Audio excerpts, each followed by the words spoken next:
یہ موخذہ اس سبب سے ہوا کہ ان کے پاس ان کے رسول وجہ دلیل لے کر آتے رہے، پھر انہوں نے نہ مانا تو اللہ تعالیٰ نے ان پر موخذہ فرمایا، بے شک وہ بڑا قوت والا سخت سزا دینے والا ہے، اللہ تعالیٰ بڑا طاقت والا ہے، انہ قوی شدید العقاب، اور بے شک وہ بڑا قوت والا سخت سزا دینے والا ہے۔ اور ہم نے موسیٰ علیہ السلام کو اپنے حکام اور کھلی دلیلیں کے ساتھ فرعون اور حامان اور قارون کے پاس بھیجا۔ دیکھو اللہ تعالیٰ نے کیا بولتے ہیں یہاں پر قصہ موسیٰ علیہ السلام کا آتا ہے، اور ہم نے موسیٰ علیہ السلام کو اپنے حکام اور کھلے دلیل کے ساتھ فرعون ایک اور حامان ایک اور قارون ایک، یہ تینوں کی طرف بھیجا، تو ان لوگوں نے کہا کہ یہ جادوگر اور جھوٹا، اللہم اغفر لی، ان لوگوں نے موسیٰ علیہ السلام کے بارے میں ان تینوں نے کہا گیا یہ جادوگر ہے، اور الٹا بولا یہ جھوٹا ہے، اللہم اغفر لی۔ پھر اس کے بعد جب وہ عام لوگوں کے پاس دین حق جو ہمارے طرف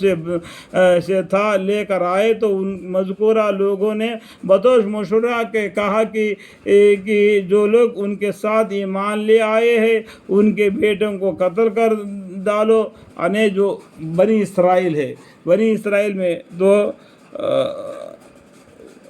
ہم لوگوں کے پاس دین حق جو ہماری طرف سے تھا لے کر آئے تھے، ان کو مذکورہ لوگوں نے بطور مشورہ کے کہا کہ جو لوگ ان کے ساتھ ایمان لے آئے ہیں ان کے بیٹوں کو قتل کر ڈالو، اور ان کو لڑکیوں کو زندہ رہنے دو، اور ان کافروں کے تدبیر محض بے اثر رہی۔ اس طریقے سے فرعون نے کیا کیا،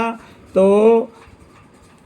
یہ قصص الانبیاء پڑھنے سے موسیٰ علیہ السلام کا قصہ پڑھیں گے، اس میں فرعون کا قصہ پڑھیں گے تو آپ کو بہت سی دبی ہوئی معنی ہیں وہ سب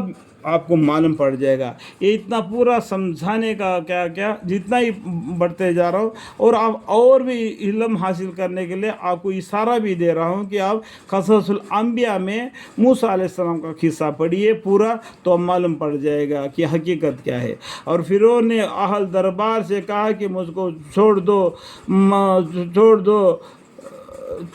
دو، میں موسیٰ علیہ السلام کو قتل کر ڈالوں، وہ اس کو چاہے کہ اپنے رب کو مدد کے لیے پکارے، مجھ کو اندیشہ ہے کہ وہ کہیں تمہارا دین نہ بدل ڈالے یا ملک میں کوئی خرابی نہ پھیلا دے۔ اس طریقے کے چلا اٹھا فرعون نے، اور موسیٰ علیہ السلام جب یہ بات سنی تو کہا کہ میں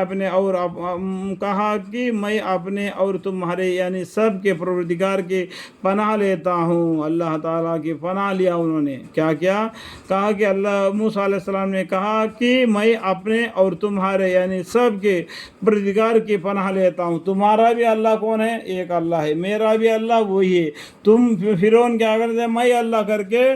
وہ لوگوں کو اس کی عبادت کروا رہا یعنی شریک کروا لیتا، وہ ایک دن مرے گا، اللہ کبھی نہیں مرے گا،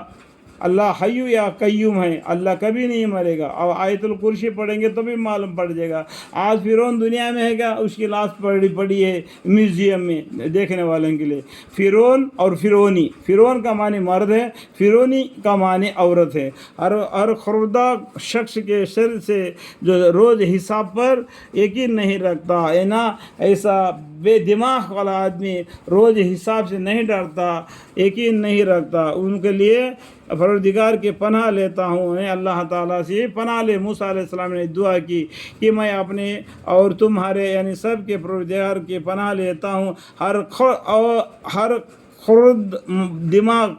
شخص کے سر سے جو روز حساب پر یقین نہیں رکھتا۔ اور اس مجلس مشورہ میں ایک مومن شخص نے جو کہ فرعون کے خاندان سے تھے اور اب تک اپنا ایمان پوشیدہ رکھے تھے، دیکھو ان میں ایک مومن تھا جو اپنا ایمان کو پوشیدہ رکھا، فرعون کے خاندان میں سے تھا۔ اور اس مجلس مشورہ میں ایک مومن شخص نے جو کہ فرعون کے خاندان سے تھے اور اب تک اپنے ایمان پوشیدہ رکھے تھے، کہا کہ تم ایک شخص کو محض اس بات پر قتل کرتے ہو کہ وہ کہتا ہے کہ میرا پروردگار اللہ ہے، حالانکہ وہ تمہارا رب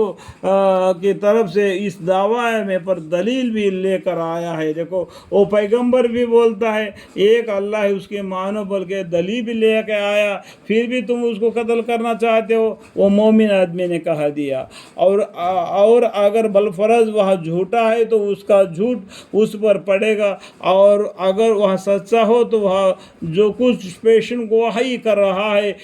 اس میں سے کچھ تو تم پر ضرور ہی پڑے گا. اس طریقے سے اس مومن نے کہا دیا.